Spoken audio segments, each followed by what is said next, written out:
remember, is Mr. Beast play last or blast last? Play last. You're sure? Yes. But isn't he super goofy? He's an NFP. Of course he's goofy. But if you look at his channel, it's all about ridiculous, over-the-top play last stuff.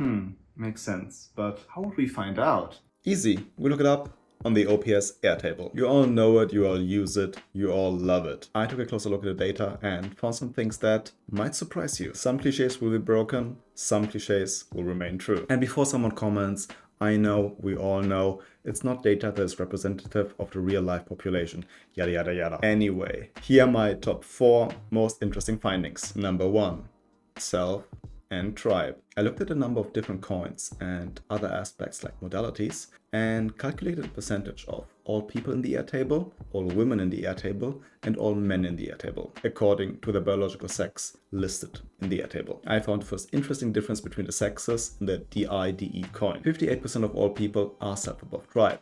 So most people are in fact selfish assholes. But the percentage is much higher for men. Over 60% of them are savior DI, while actually slightly more than half the women are savior DE. We'll see another implication of that in the next finding. Number 2, the 4 letters. You know what bullshit they say.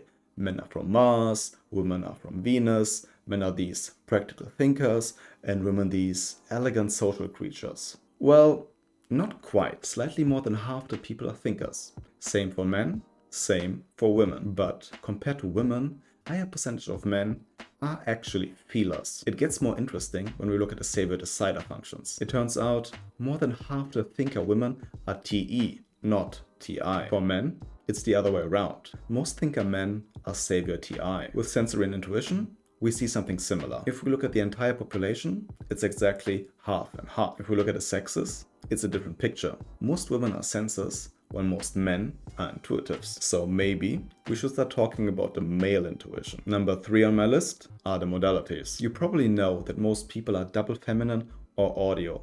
My analysis confirms that, but the picture looks somewhat different if we separate the sexes. You think there might be a difference in the double masculines, but there isn't. 20% of all people are double masculine.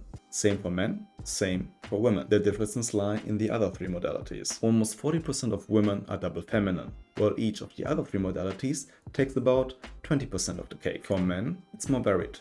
The most common modality is actually audio, with around 40%, then double feminines, then double masculines. And only 8% of men are visual. Number 4.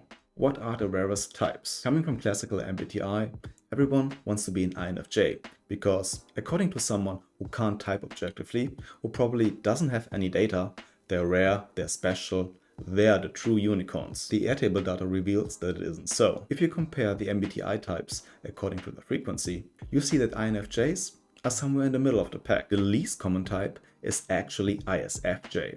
So if you're about to get typed and you want to be something rare and special, hope for ISFJ. On the other end of the spectrum, the most common type is the ESFP. Even if you look more closely, everything points to one most common 512 type. Most common lead function, SE. Most common savior decider function, FI. Most common modality, double feminine. Most common animal stack, consume, play, blast, sleep. Hence, the most common type should be Greg Plitt. But it is in fact Dave Powers. Congratulations Dave, you win. Your exact 512 type is the most common in the OPS Airtable. If you want to see all my colorful charts, click the link in the description. You were right.